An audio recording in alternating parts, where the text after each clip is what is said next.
Welcome to the Sandersonian Institute of Cosmere Studies, where there's always another secret.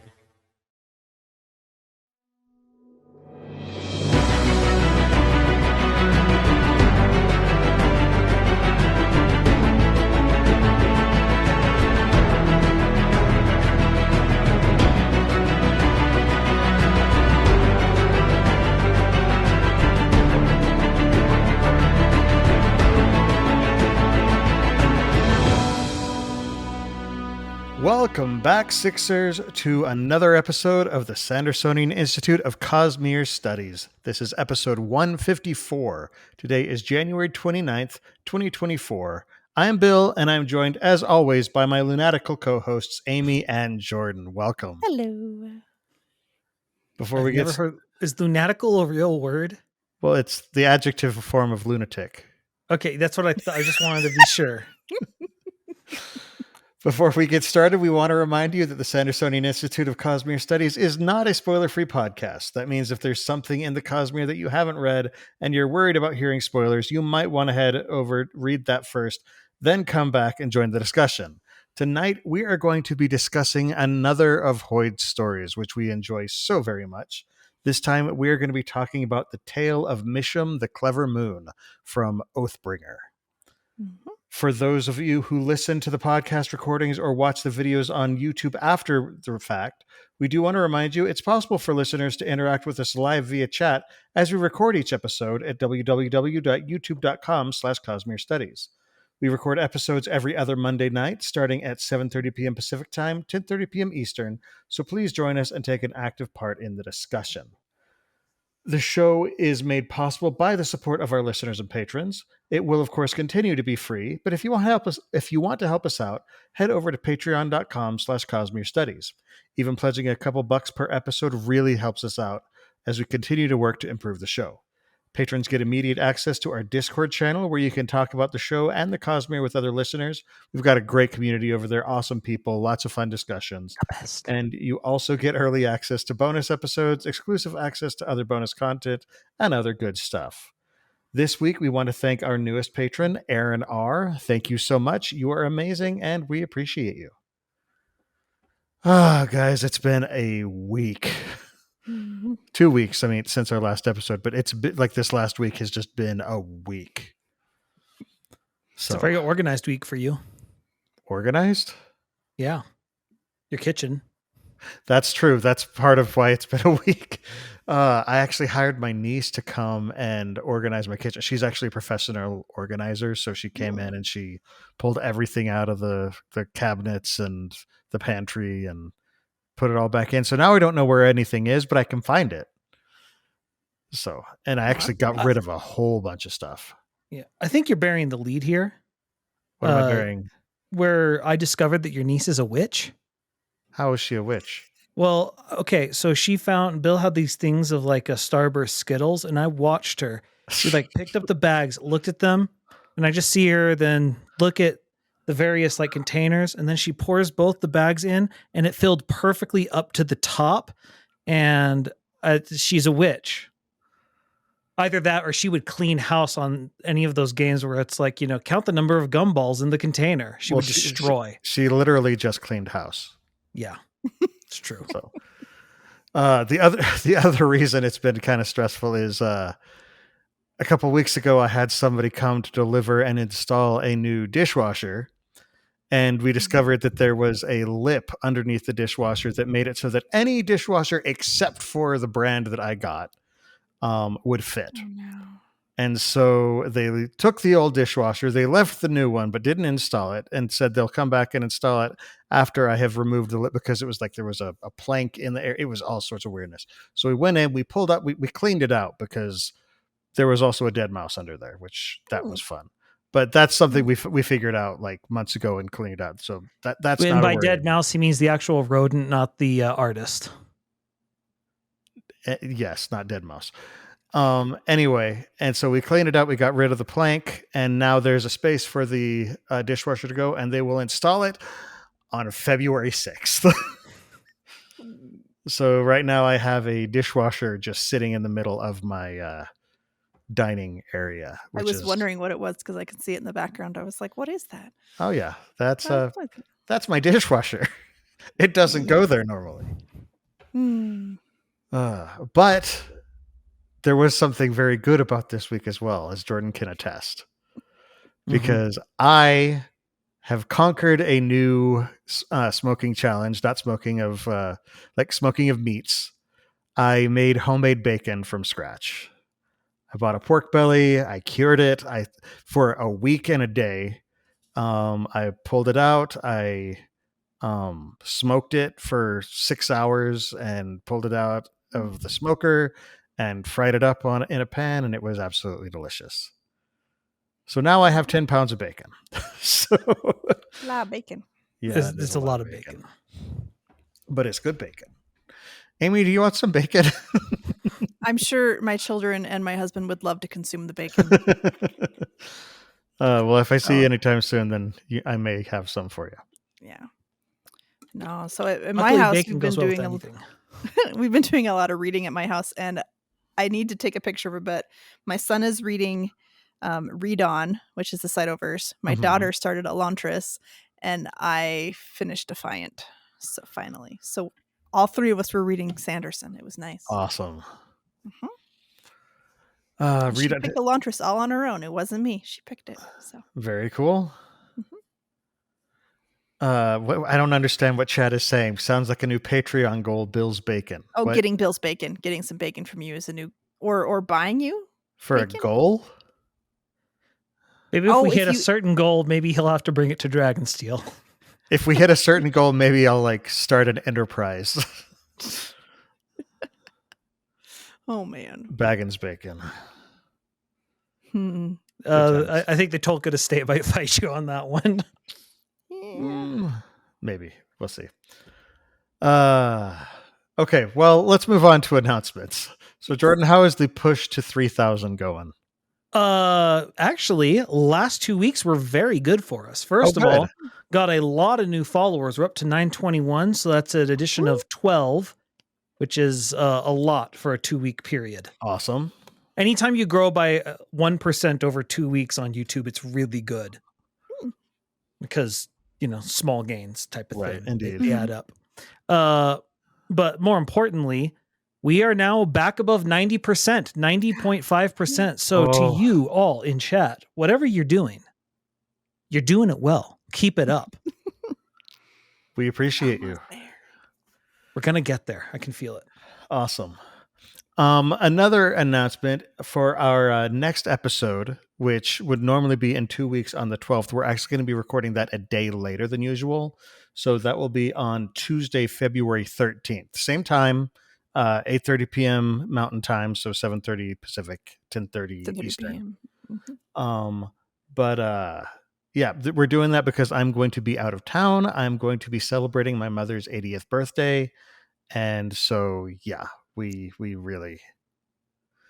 I feel like that's an important enough thing to delay the podcast by a day. But I appreciate my co-hosts for being understanding and helping and doing that. All right.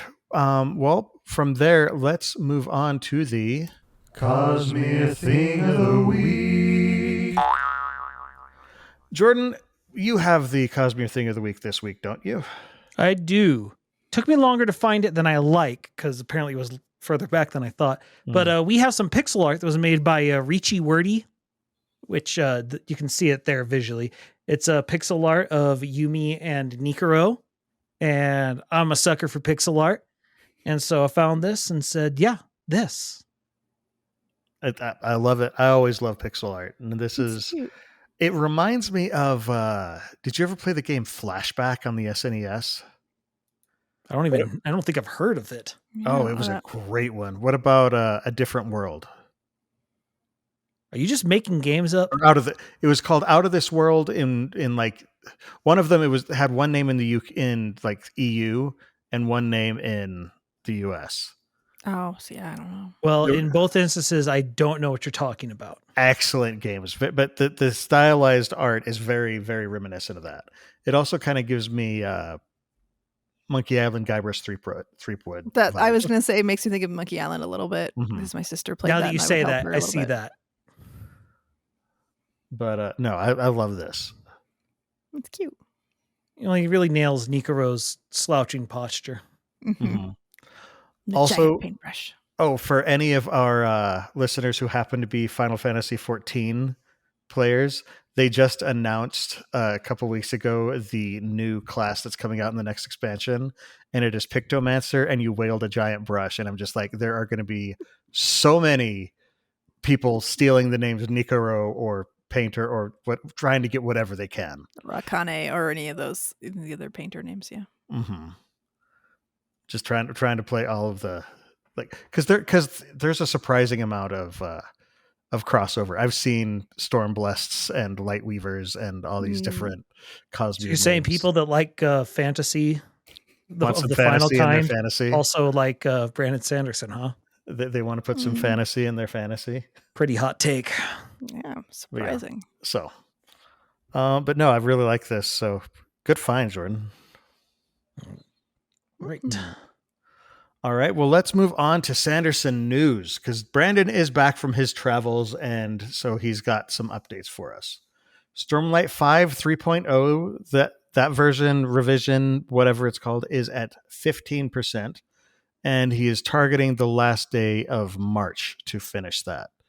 Obviously, revisions take a little bit less time than coming up with them from whole cloth. And then 4.0 is due the last day of May. And at that point, it is out of Brandon's hands and it will be coming to us in December. Skyward Legacy is currently in the reading phase after Jancy completed writing it.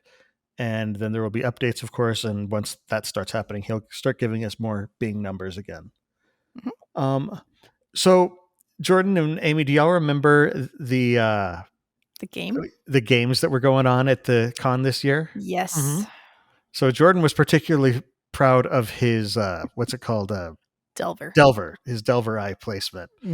And that game, I think this is the same game, correct? It's probably it, yeah. Yeah. So there was a story that was attached to that, and the story is called Hyper Thief. Yes, and that is now available on dragonsteelbooks.com for free, the ebook version, but they're also going to be having they also have there was an origami ship that was part of that story that you can buy with a physical copy of the story as well. So you should definitely check those out as well. Don't choke them out. Yes. Also, on the store will be the Year of Sanderson pins. It sounds like they're going to have the set of 13 plus the set of Brandon said 8. I think he means 9. He did correct in the video because he realized he needed to add in him. He corrected the 13, but he didn't correct the 8, the set of 8 to 9. So and so I think that's going to have basically all of the ones where if you ordered just the book boxes from the Year of Sanderson, then you would have already gotten 4 of the pins, and this is so that you can complete your set. So you can get, I think you'll be able to get a full set or just the 8 or 9, including the pin of Brandon. The 30th, it looks like your note says so. Yeah, so those will be up tomorrow as we're recording it, or if you're listening after later, the fact, then they're already up. Hotel rates are up for Dragonsteel 2024. I looked; they may be sold out already. At the time that he posted the announcement a week ago, there were about 20% of them left. So the block of rooms at the special convention rate may already be gone. We'll see. But yeah, so if you're planning on coming, that's at least at the Radisson. I don't know about the other nearby hotels, but the Radisson is the one that's right next to the convention center. So, ticket sales for Dragonsteel 2024 will go on sale spring sometime. So just keep an eye out on their social media, and they'll let you know. We'll try and let you know as soon as we find out, but we don't have any information you don't have. So just get your tickets and show up. This is the year. Yeah. Great. So did y'all hear about the new edition of Foundation, the Foundation trilogy? I remember from what he said about it, but I didn't look it up otherwise. So the Foundation trilogy, it's by Isaac Asimov. It's like one of the like founding science fiction works out there. Yes. But they're coming out with a new edition of it, and Brandon has written an exclusive introduction for the book. Oh, really? Mm-hmm. And it's going to be a very limited run. Apparently, the basic version of the edition of the book is $250. The deluxe edition is $700.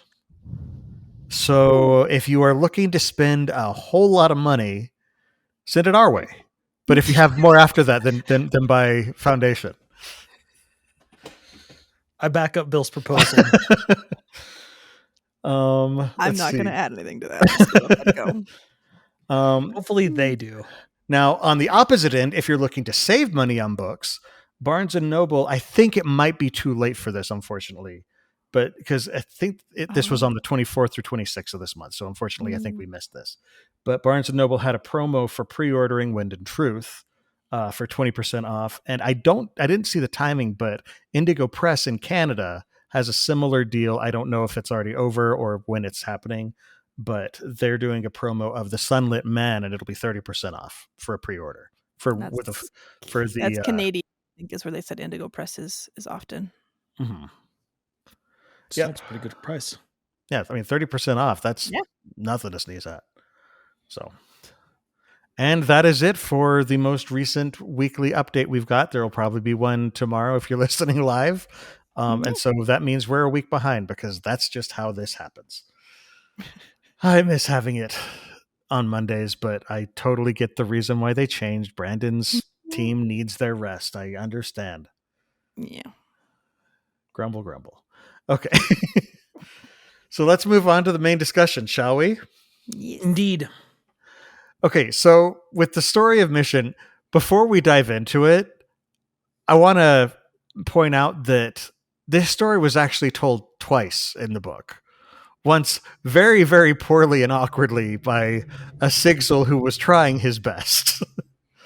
Oh, I didn't reread that one. Where was that? Oh, I loved it. It was. Isn't that one of the interludes? Yes, because it's from Sigil's perspective. Well, I don't know if it's an interlude. It's from Sigil's perspective. Let me pull it up. Let's see. But no. Well, it goes to show that he's a former apprentice at this point.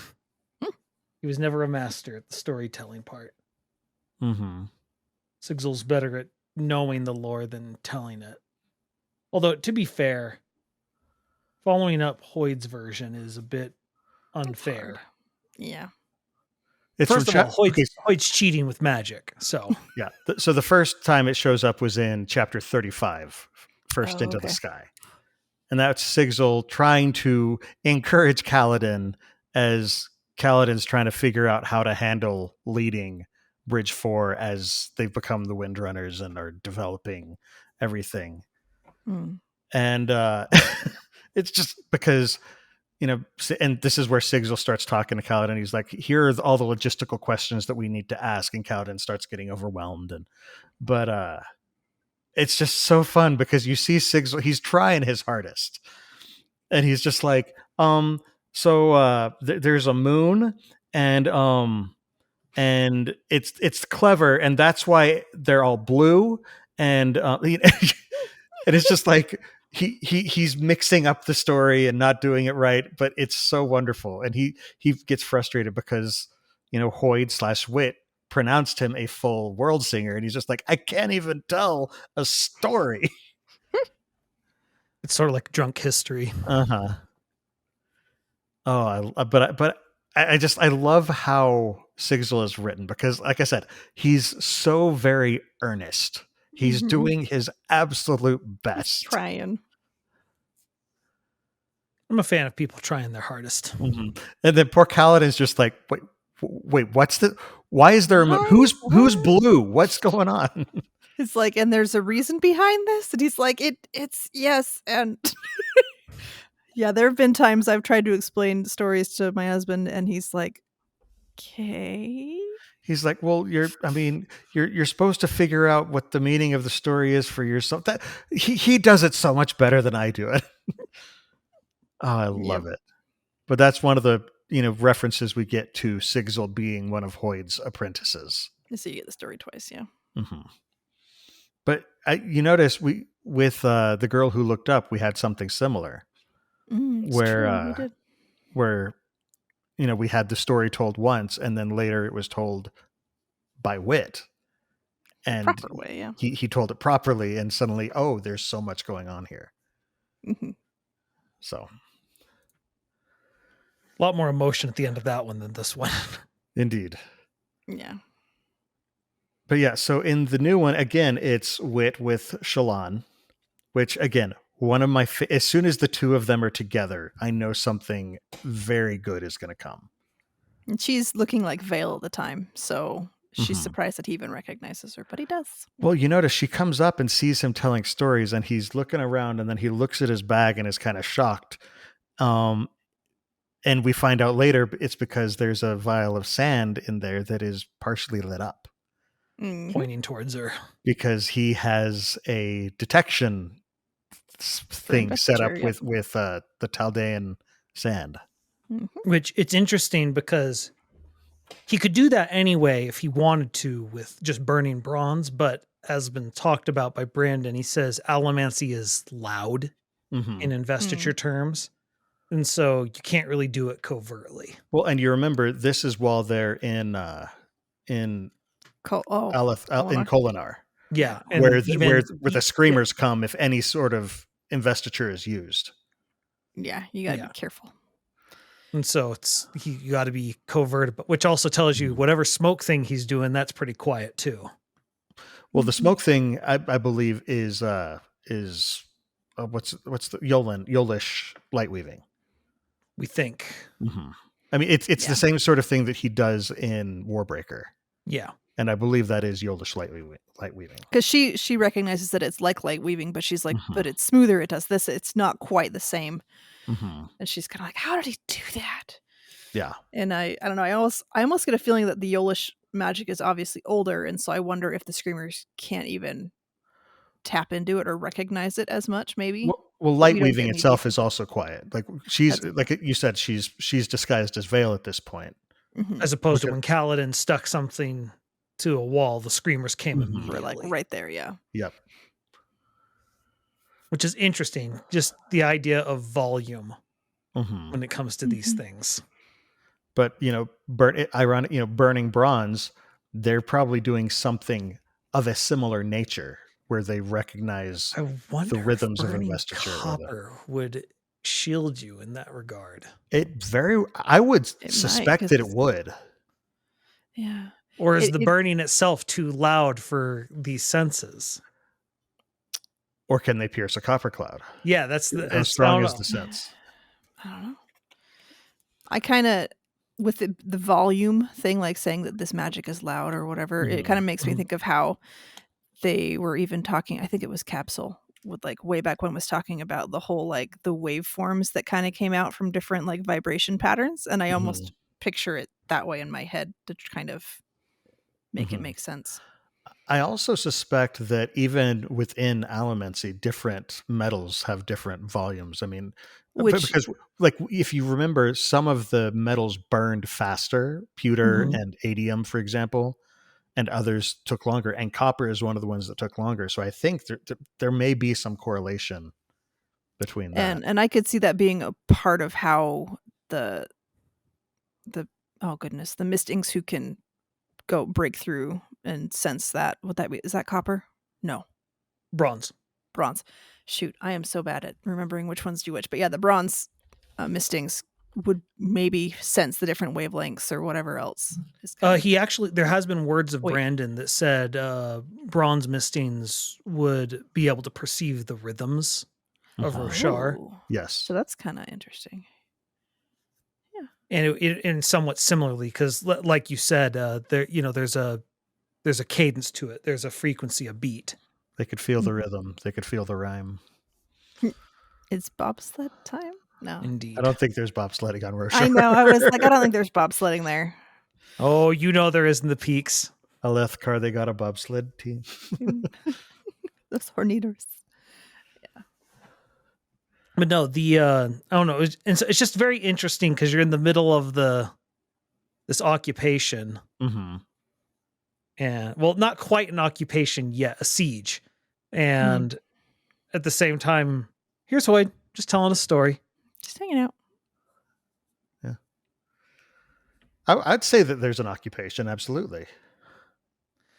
Well, it's they aren't actively in the city yet. There's just the screamers. They come down every once in a while. Okay. Fair enough. The walls. In comparison to like at the start of Hearthstone in Rhythm of War, right, where it's fully occupied. Good. Yeah. That's a good point. Okay, I'll concede that. All right. So Hoyt is telling his story though. So I just blanked. What's the queen's name? Sa. Yeah. Sa. She, basically goes out to her tower, and Mishim is Mishim the smallest of the moons, or yeah. Okay. I think she's the smallest and they could say the slowest, but by that they mean the one that shows up last in the night. Right. And let me tell you, I delved far deeper into Rosharan cosmology than I thought I would. Oh yeah.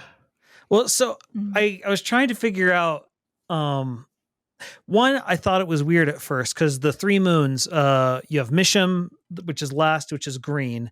You have Nodum, which is blue, and then I would have thought the other moon would have been gold, like Odium.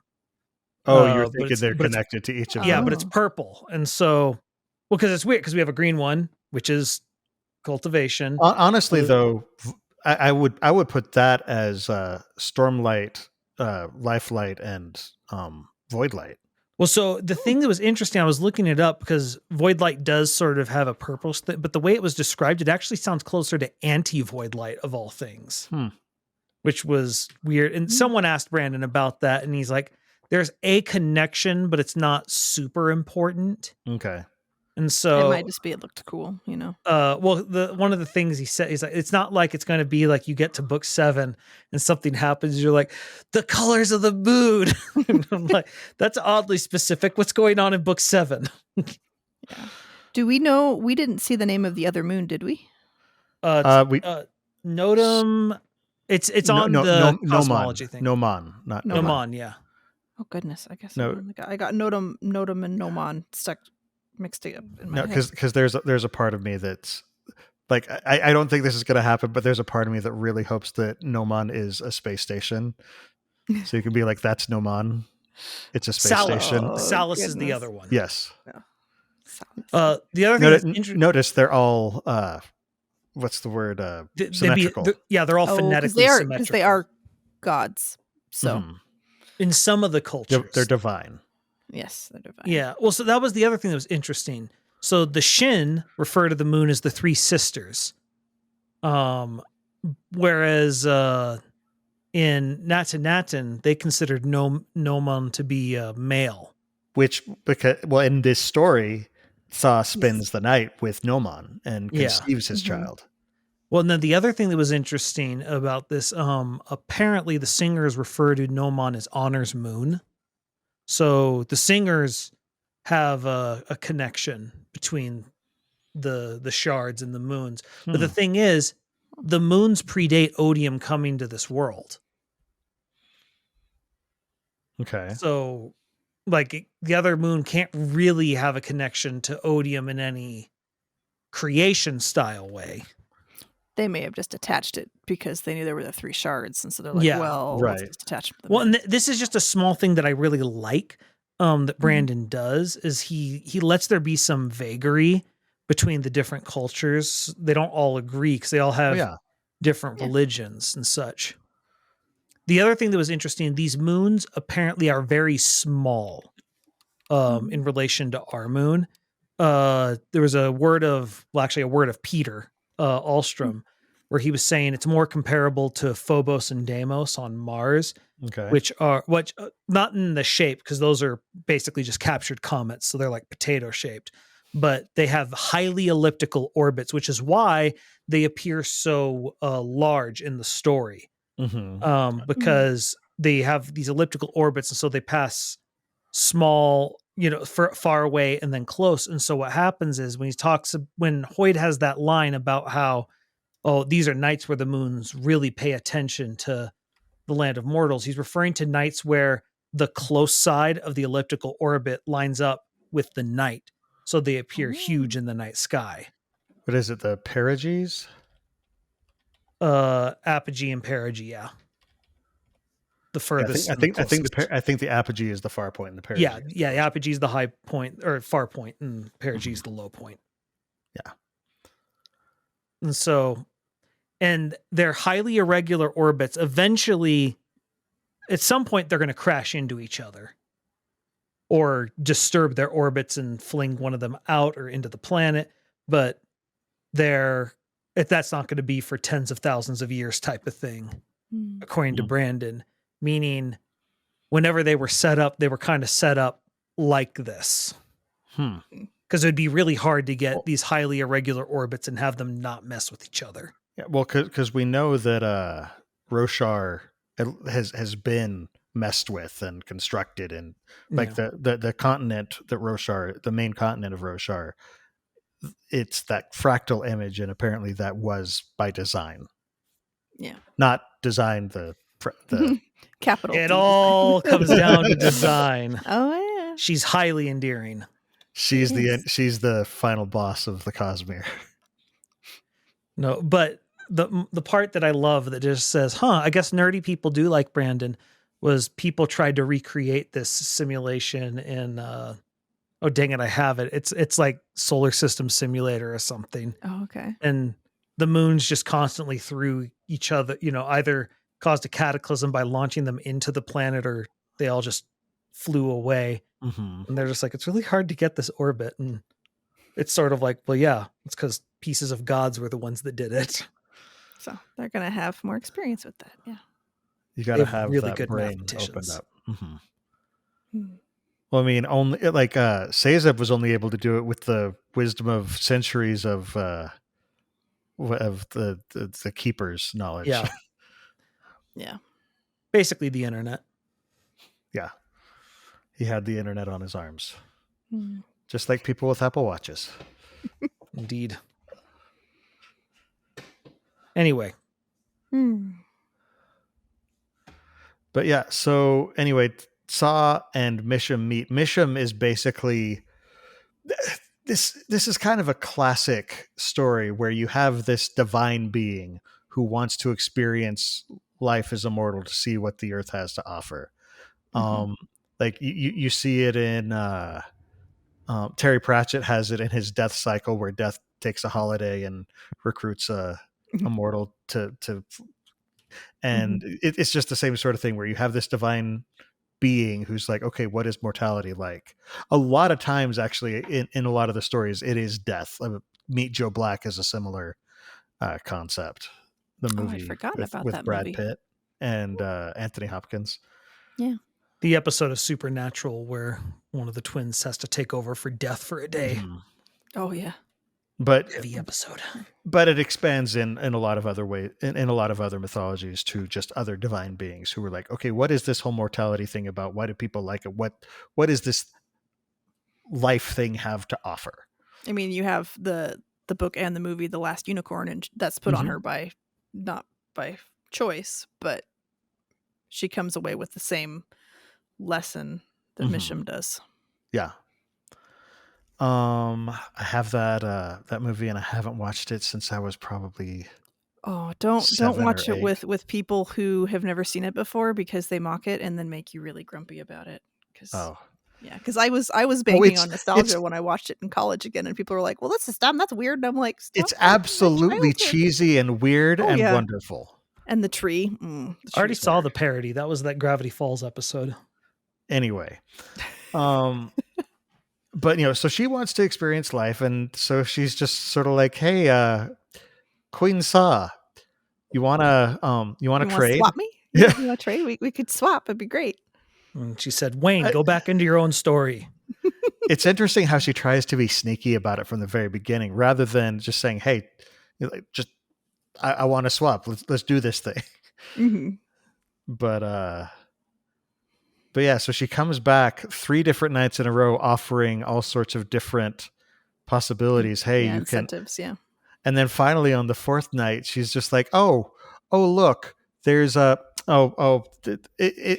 everything looks so wonderful, except for just that one flaw. But it's okay. You're human, and I can't judge you for it. Yeah, I mean, they did really well otherwise. Just that one rooftop is just not perfect. It's just not like, fair of me to expect perfection. It's like, well, tell me where it is. She's like, oh, no, it's fine. It's not an issue. Don't worry about it. You're fine. Only I can see it. And she does this a few nights in a row, and finally the queen's just like, hey, let's swap. Like, you remember how you were talking about swapping? Let's go do that. She's like, and I promise I won't look and do the things I'm not supposed to do, because I'm only mortal. Yep. And so finally they swap, and Mishim goes, and she basically goes to a party and enjoys the feast and loves everything at night. And then the next day, I love because the wording of it, he's like, she's been looking down from the sky at all these things. And it's like, man, I want to go to the party. And so she parties a little too hard because she's sort of, she's doing everything to excess. Yes. Because she knows this is her only chance. And then the night gets away from her. She comes back. Which is hilarious for a moon. It's too late. And she misses her chance to go back. And so she spends a day, and she's just sort of like, oh no, it's, but she's, I love how she's kind of worried that her older siblings are going to judge her and, yell at her and call her out. And they just pass by like she's not even there. They're like, yep, whatever. And she's just sitting here thinking, this is going to be awful. Oh, they're obnoxious. And then they pass by and they're just like, they didn't even notice me. This is worse. What? Yeah. They couldn't tell the difference between me and her. And so finally, she shows up and there she's like, "What? Did you fool them? Oh no, they caught me immediately." It's like they immediately knew, but they thought I was great. They liked me. They loved me. They thought I was delightful. We had feasts, and she's like, "What? We sang songs. We never sing songs." Oh, it's just it shows Mishim as this petulant child of a creature, of a being. Like, yes, this divine being, but still a child in comparison to the older siblings, and living as a youngest sibling. I say that as the youngest of 7. Well, there's also something to be said for who knows if they actually like had feasts or songs. Spoiler alert. We know that Saw's been manipulating her from the beginning. That's a classic, like, especially like Greek or even like native folklore. There's a lot where of tricks the mortal tricks the god. Well, even in modern cinema, again, you have stuff like spoiler alert for a movie that's 20 some odd years old, but like in what's it called, Ocean's 11. At the end, it looks like everything has failed, but and that they've had the better gotten of them. But you find out that was all part of the plan, and they've figured everything out. And it's just this. You make the other side think that they've tricked you in order to trick them. Yeah, and it seems like a lot of times especially when their opponent is someone who's so prideful and sure of themselves and so powerful that they wouldn't think to look for that little thing or whatever, and so that's how they get them. But yeah, no, I think that this is a very interesting story. So what's the point of it, though? Like, I love that, Shalon goes up and she's like, what's the point? And it's just like, what do you think it was? Well, yeah. What'd you get out of it? I liked his wording. It's the BS he always says. I don't give the meanings, child. You should know that by now. I just tell the tale. Which is why I love when Kaladin later on is just like, shut up. No, it's not. What? You're such a liar. But the thing is, there are times where, like in the story of Fleet, for example, Kaladin was seeing this and kind of tried to throw a wrench into the plan. Just like, he died. It's over. The end. And Wit pulls a meaning out of it. It's just like, dang it. No, you still found a way. He saw through me. Mm-hmm. Which is as old as he is. He's got a lot of experience seeing through people. There are several morals that can be taken from this story. Like there's the whole concept of the grass is always greener on the other side. Be careful what you wish for. You may just get it. Mm-hmm. Well, so let's talk about Shalon for a second. What's she in the middle of at this moment? She is in the middle of trying to figure out how she's going to save this city. Mm-hmm. Kaladin's approaching it from he's going to infiltrate the wall guard. She's been given the task of trying to figure out how to infiltrate the palace to get access to the Oath Gate so they can bring the armies in and save the day. And so she's trying to figure out how to infiltrate the Cult of Moments. Mm-hmm. And she's seeing all the suffering around the city. And correct me if I'm wrong. I think before she goes into this, she's in the disguise of Vale, and she is Vale at that moment. But seeing Hoyd gets her sort of like, she still stays in the Vale disguise, but she becomes Shalon again mentally. Mm-hmm. It does say, his eyes fell on Shalon. Yeah. And so on one hand, I think you could sort of maybe say there's something about these people who are swapping places and faces, essentially. Trying to be someone they're not. Yeah. And so maybe there's something there. I'm not 100% on it. But then you also have the interesting thing. She's trying to infiltrate the Cult of Moments, which is right now. Feast. Yeah, the feast, the heart of the revel. And we see, and what does Mishim do? She just as Hoyd talks about later, she parties to excess. She isn't enjoying it. She's doing it to the point of absolute She's excess. Losing herself within it. And so there are little things here and there that I can sort of tie to what's going on with Shalon, but I don't, unlike a lot of the other stories, I can't quite figure out the exactness of it. But the thing is, I don't know that there needs to be an exactness to it. Because remember, he just tells the stories and you take out of it what you need. But we know he's a liar. But the thing is, perhaps that story was meant for several different people. Because he was telling it to a crowd. It wasn't. He was telling it to people before she ever showed up. Mm-hmm. Well, and that does tie to his problem, which actually the next chapter, which we didn't have to read for this, but I did. He talks about how this is where he reveals that he made a promise to be where he was needed. And then she's like, oh, he's like, the problem is there is actually a really vague thing. And I don't tend to know why I'm needed. And it's actually really useless. Yeah, he's like, it's frustrating. And so, and like, he didn't know she was there. Yeah. It's also a stone ward oath. Yeah, it is, which is interesting. I don't know that there's any, meaning behind that, but it's just something I noticed. Yeah, I don't see him being a stone ward. Heavens knows he's not a soldier. Yeah. Well, no, he's not allowed to hurt anything. Nope. But yeah, there's a lot of interesting things going on here in this story. Yep. I think now's a good time to take a break. Okay. So, but we will come back on that thought in just a little bit. So we'll see you in a moment. And we're back. So, Mishim, the moon, Queen Sa, what does it mean? What does it mean?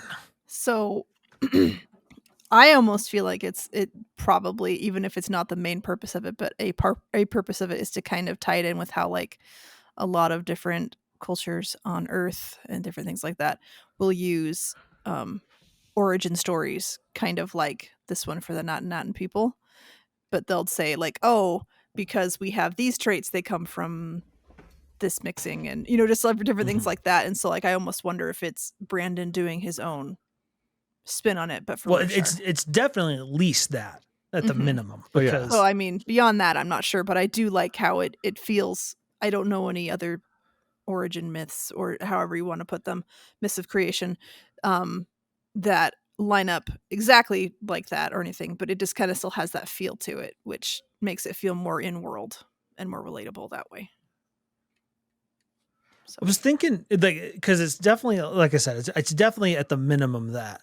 I was thinking during the break that right now, Shalon isn't sure what to do, and she's having a lot of issues thinking, oh, Vale can accomplish this, Vale can do that. And we all know the direction that's going to go, where it's going to end up where they're just like, no, you aren't streetwise. You just imagined this character up. And on some level, that describes Mishim in the story. Kind of like trying to role play a character with a higher int score than you. Yeah. Oh, yeah. There's many times where I'm like, and my character's really smart, so they would know what to do in this circumstance. Versus, I don't know. I rolled well, but I don't know what would be good. And the DM's just like role play it, and you're like, I don't know how. I'm an idiot. Okay. I'm not that smart. I've role played to make up for inadequacies, and then the DM realizes things have gotten too deep. The session's ruined. Everyone needs therapy. That got deep. Anyway, no. No. And so on one level, I do think part of it is you're not as clever as you think you are, which is definitely a problem for Shalon. Yeah, very much. Which, I mean, I always come back to what Preservation said to Kelsier. What is the weakness of all clever men? They're not as smart as they think they are. And that's a lot of people's complaint about Shalon. Like when the people who aren't necessarily fans of Shalon, that's their biggest complaint, is she thinks she's far cleverer than she actually is. And Brandon is saying here, it's not a bug, it's a feature. And I mean, I just always want to call into the fact that it's like, she's how old, guys? She's been house sheltered her whole life. She's doing pretty dang good, all things considered, and how much trauma and everything else she's got going on. So all the people... That's why it's called character development. Yes. And I mean, you can't expect realistic characters to always just like perfect upward ramp. That there's going to be some backsliding. There's going to be some regression and different things like that. Because it still drives me nuts, but that's only because she started imitating Yesna. Yeah. But guess what? Most teenagers do drive me nuts. Oh, I have a preteen in the making, and it's, oh man, it's going to be fun. Just start quoting Preservation at her. Not as smart as you think you are.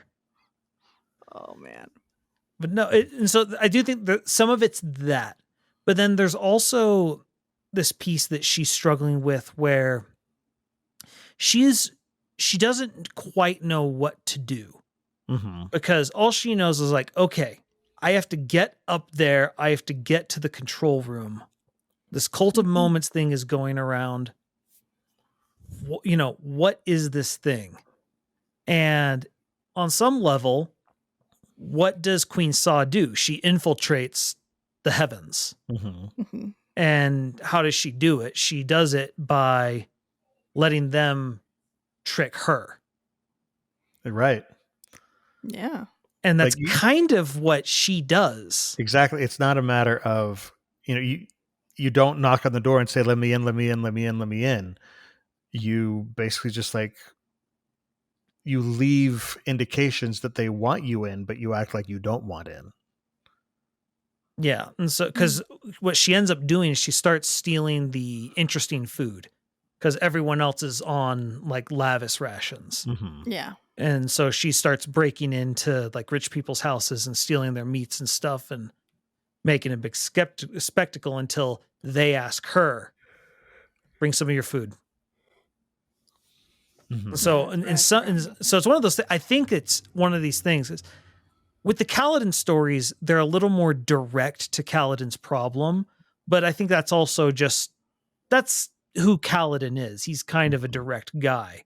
Yeah. Whereas Shalon, I mean, literally with her, she has a multifaceted problem. It's literally multi-faced. She overthinks. Yeah. And so it makes sense to me that Hoyd would give her a multifaceted story. Yeah. So, plus there's just all the interesting stuff in there with like the stuff we see Hoyd doing with the smoke, where he's using the colors and letting them rise and fall and cutting them and splitting them and doing all this different things. It's much more swirl. It's much more visual than Brandon tends to go. Brandon tends to be as not wordless, but he tries to not get too purple with his prose. And due to what's going on, he doesn't get purple with his prose, but he's still like, when Hoyd's telling a story, there are definite visuals. Yeah, and I mean, it's what makes him stand out, I feel. Mm-hmm. I mean, the story of the Wandersail, it had something like that. Something like that. The story that he tells, the history that he tells in Warbreaker, there is a visual element because, again, he is a light weaver of a sort. Mm-hmm. Yeah, we don't know exactly what he's doing. We just know he can do it. Mm-hmm. Yeah, it kind of reminds me of like chemistry class, like way back when you're trying to burn these different things or whatever and see what makes what color. Mm-hmm. Yeah, each metal has a different the flame test. Mm-hmm. Like copper burns green. But he's basically creating these impressionistic images. Mm-hmm. You know, he's like things that it's not a picture of a moon. It's just a swirling or of a city.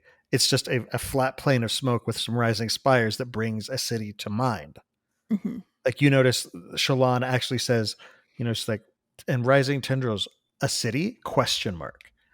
Because he's not blatant in his storytelling. He doesn't tell you this is what happens and then this and it means this and this and this and this. Mm-hmm. Well, and I do remember, like with the story of Fleet, Kaladin thinks he can see stuff. Mm-hmm.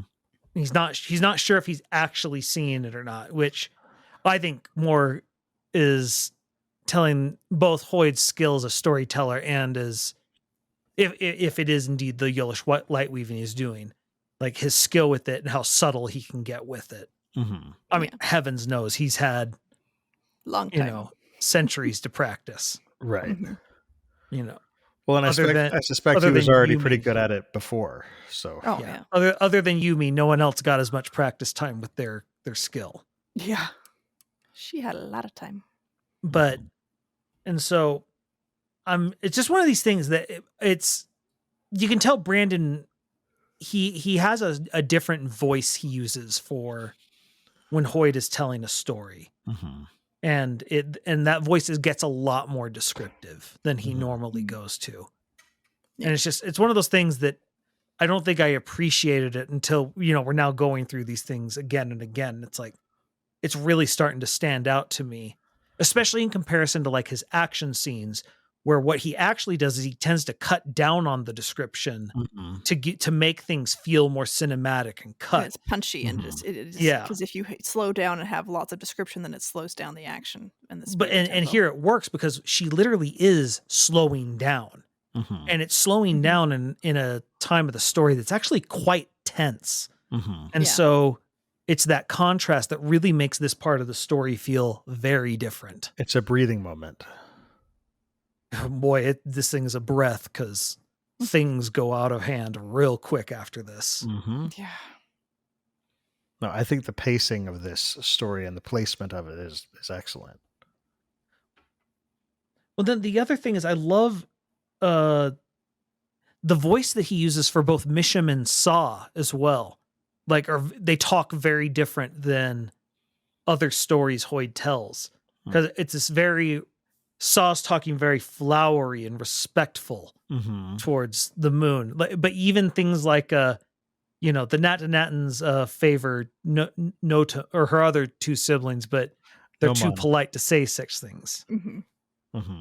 And you just start going through these things, and it's like this is very different from how we normally hear these stories. It's interesting that they're too polite to say such things. It reminds me of that one religion that Sazed's talking about, where there's the two brothers and they worship the one, but they pretend to worship the other because he's very, very jealous. Wasn't that Tregelism? Wasn't that Trell? I think that was Trelegism, I think.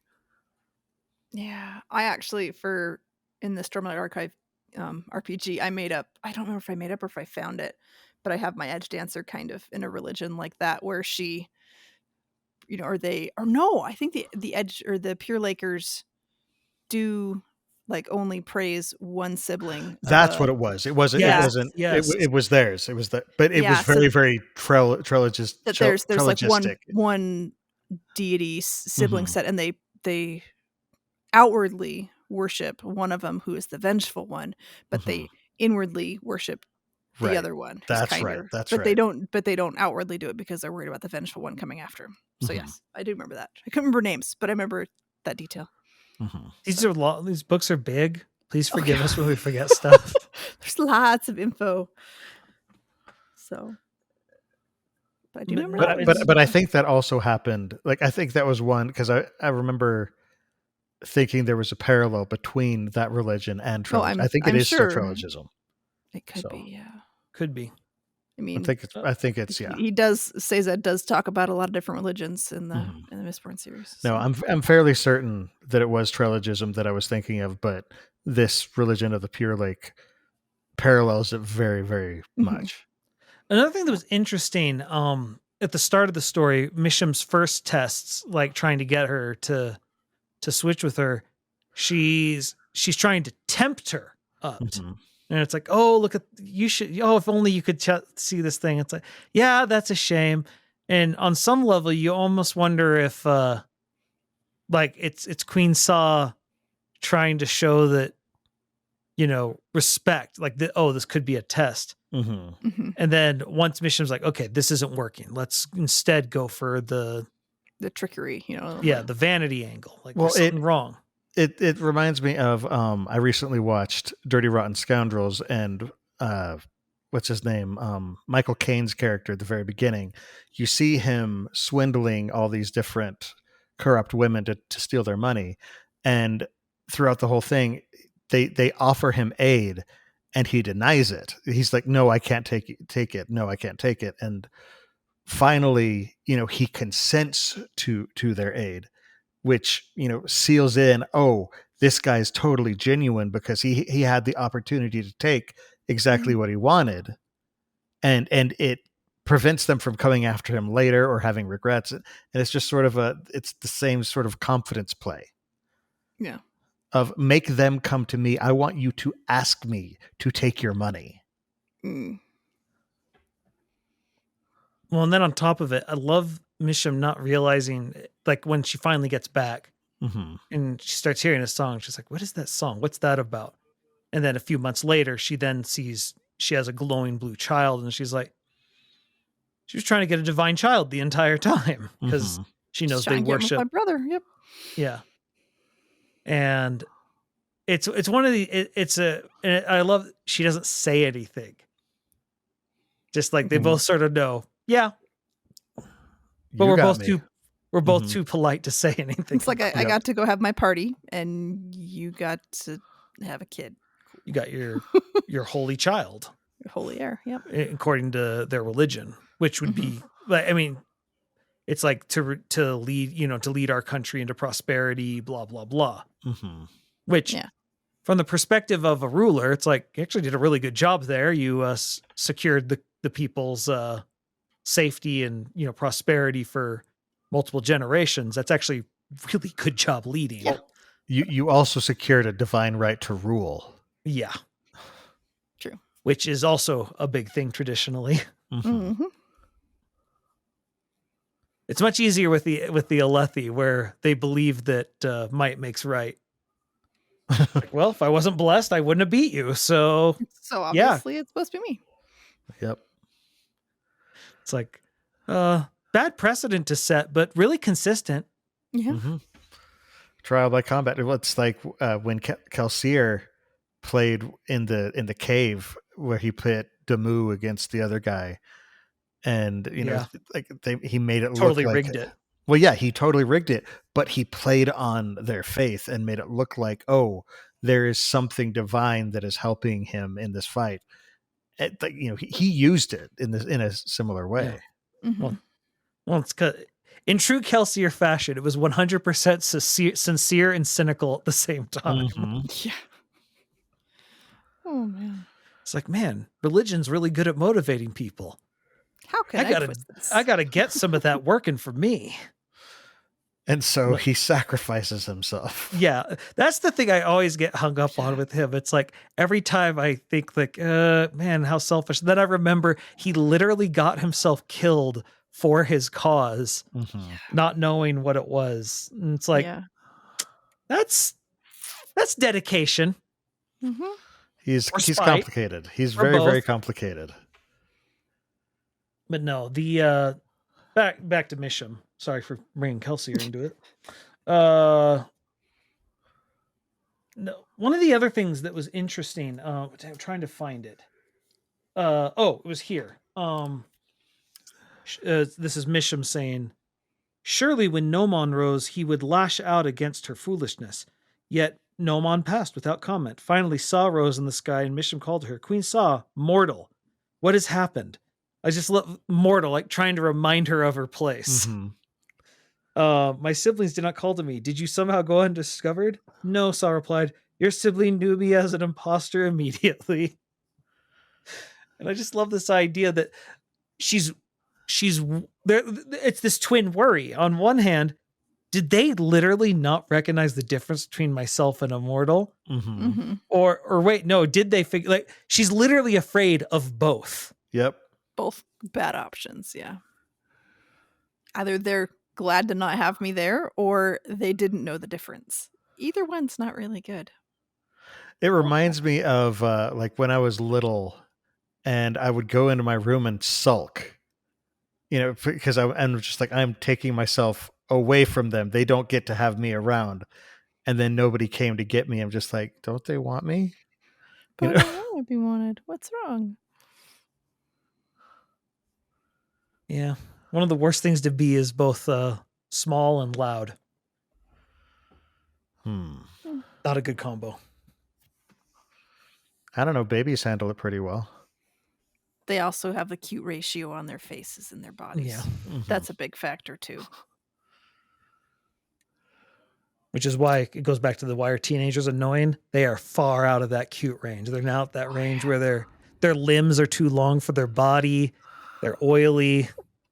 They're loud. They're cocksure. They make horrible smells. Yeah, nothing is working for you guys. It's time. Just let's be a little sweeter because you can't rely on the cuteness factor. But don't get cocky because oh man. Anyway. All right. Well, any other thoughts on this before we move forward? I just like the story. Like I'd forgotten a lot of details from it, but I like it. It's very well told. It's almost something that it almost feels like an interlude. The way that it almost feels like a non sequitur. In the way the interludes, not interludes always eventually end up coming back. And I think that's partially what's going on here. The other stories had a bit of an immediate payoff. I think on some level we still might be waiting for the full payoff to the story. Could be, yeah. Brandon has been dropping tiny little references to the Nottin people, but we still don't know much about them at all. We just know they're descendants of the Discianamians. And the moon, perhaps. Yeah. Perhaps the moon. Just realized it's my girlfriend turned into the moon. That's rough, buddy. My girlfriend masqueraded as the moon. For a night and a day and for like 2 days. Just realized when she's like, maybe I'll stay. It's like, wait, no. And then, she's teaching her a lesson. So in this instance, in the name of the moon, she will punish her. And on that note, to our listeners, we love hearing from you. So keep sending in your questions. You can ask us about the Cosmere or drop us your ideas for topics you'd like us to discuss during the show. While you're at it, we'd love to hear your feedback about how you think we're doing, as well as any interesting theories you might have about what's going on in the Cosmere. You can send all questions and suggestions in a brief, concise email to cosmerestudies@gmail.com, and hopefully we could use that as part of the show. The Sandersonian Institute of Cosmere Studies also can be reached at P.O. Box 970063, Orem, Utah 84097. We do have our own personal projects outside of the podcast. So, Jordan, why don't you start us off and let us know what you got going? You can find me on both YouTube, Twitch, Kick under the name Splice Stream, rhymes with ice cream, and we've been doing a lot of variety. We're almost done with Persona 5 Royal. We've been doing that on Tuesdays. Then we're still doing all our amiibo content on Thursdays, and I have started to play Fire Emblem Awakening. We had to start over because I realized I kind of have backed myself into a corner, and my chat told me, no, you can handle hard. You play XCOM. It's basically the same thing, and it's not. And so we started over on normal. Things are going much more smoothly. We are progressing so much more quickly. Crazy how that works. I know, right? But no, I'm really enjoying it, and I'm quite surprised to see how much I'm enjoying it. I thought it was a more strategically simple game, the way what I'd seen in the past, and it just turns out there's a lot more mechanical depth to it than I anticipated, and I'm greatly enjoying it. Well, good. Amy, how about you? What have you got going? So my Facebook is Coincidence Cosplay and Props. My Twitter is @CoincidenceCosp because my name is too long. My Instagram is @coincidence_cosplay. My TikTok is @coincidencecosplay, all one word. And my website is www.coincidencecosplay.com. So I am still just kind of slowly trying to actually upload all the stuff that I've been doing over the last forever and not actually posting. So I'm going to be putting up randomly stuff like that. And I'm going to be continuing to try to do better at our socials, which are all Cosmere Studies, and doing more things on TikTok as well. And I'm going to think, as for costumes I'm going to work on, I'm just going to try and actually start my Biker Scout for Star Wars. So cool. That's me. All right. And as for myself, I have another podcast. My friend Dylan and I get together and talk about board games. They're short episodes, usually 10 to 20 minutes long. It's called The Innkeeper's Table, and we post new episodes every other Friday. Most recently, we did a game spotlight on a game called Patchwork. It's a 2-player game and has one of the most cozy themes, I think, that I've seen. It's you're basically making quilts. It's a polyominoes game. Polyominoes, like Tetris type pieces, where you're fitting all these little weird shaped pieces together and trying to create a complete quilt. And you gain buttons as currency, and it's all sorts of fun and charming. So, if you're looking for a good 2-player game in particular, that's one of the best ones that I recommend. So, check that out. For those of you who want to support the Sandersonian Institute of Cosmere Studies, but you can't become patrons, we would love it if you just let your friends know about the show. Don't forget to subscribe to the podcast, to like and subscribe over on youtube.com/Cosmere Studies, to watch that playlist, have it run in the background even, so that we can hopefully get to get monetized on that. And if you want to toss us a good review wherever you listen to us, we would love that. A comment on the YouTube channel, anything like that. Also, you can head over to store.streamelements.com/Cosmere Studies and buy merch from us. We would love that too. Mm-hmm. All right. Final thoughts on Mishim. Saw's pretty sneaky. Go Queen Saw. I love the confidence play of, make them ask you to do what you want to do. Mm-hmm. And to do it to a being you consider a god, that takes a little gumption, a little moxie.